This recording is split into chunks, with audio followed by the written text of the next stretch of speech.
After the Occupy cleanup, which our staff were heavily involved in, we right away started working on our options for restoring the park. So we looked at seeding through to sodding, hydro seeding somewhere in between. But very apparent right away was the fact that the ground had just been compacted severely. And so we knew we needed to do some kind of aerating, rototilling, whatever, and soil amenities. Certain areas have been trodden down so badly and the mud had been moved on, so we had, potholes all over the place. It was a real mess. So we put some prices around all of that.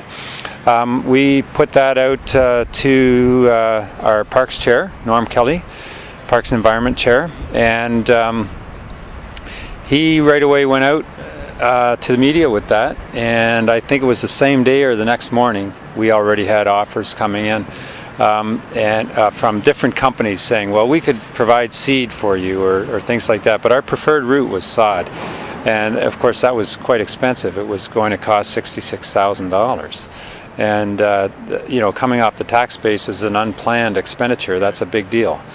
And but one of the three very credible offers that came in was through Landscape Ontario, and I made some phone calls on Friday to all of the companies that had been and associations that had been offering, and Tony, being associated with such a great group of professionals, I mean, that was a very credible offer, and I said, Tony, let's do this. Right.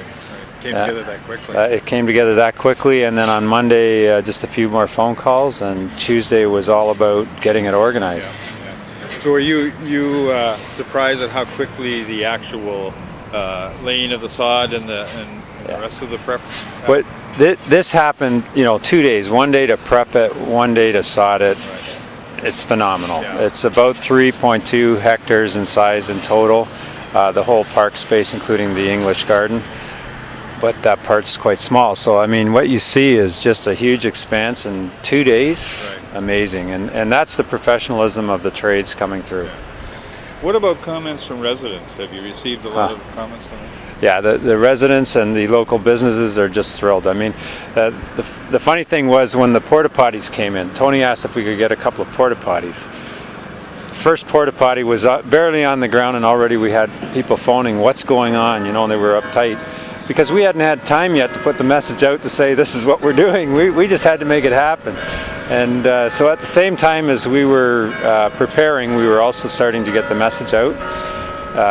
One of our managers, Mary Battaglia, she emailed the Business Improvement Association, the BIA, and they made contact with the St. Lawrence Market and a few of their members, and before you knew it, they had coffee and donuts organized through TD and Tim Hortons, and then food for the soldiers.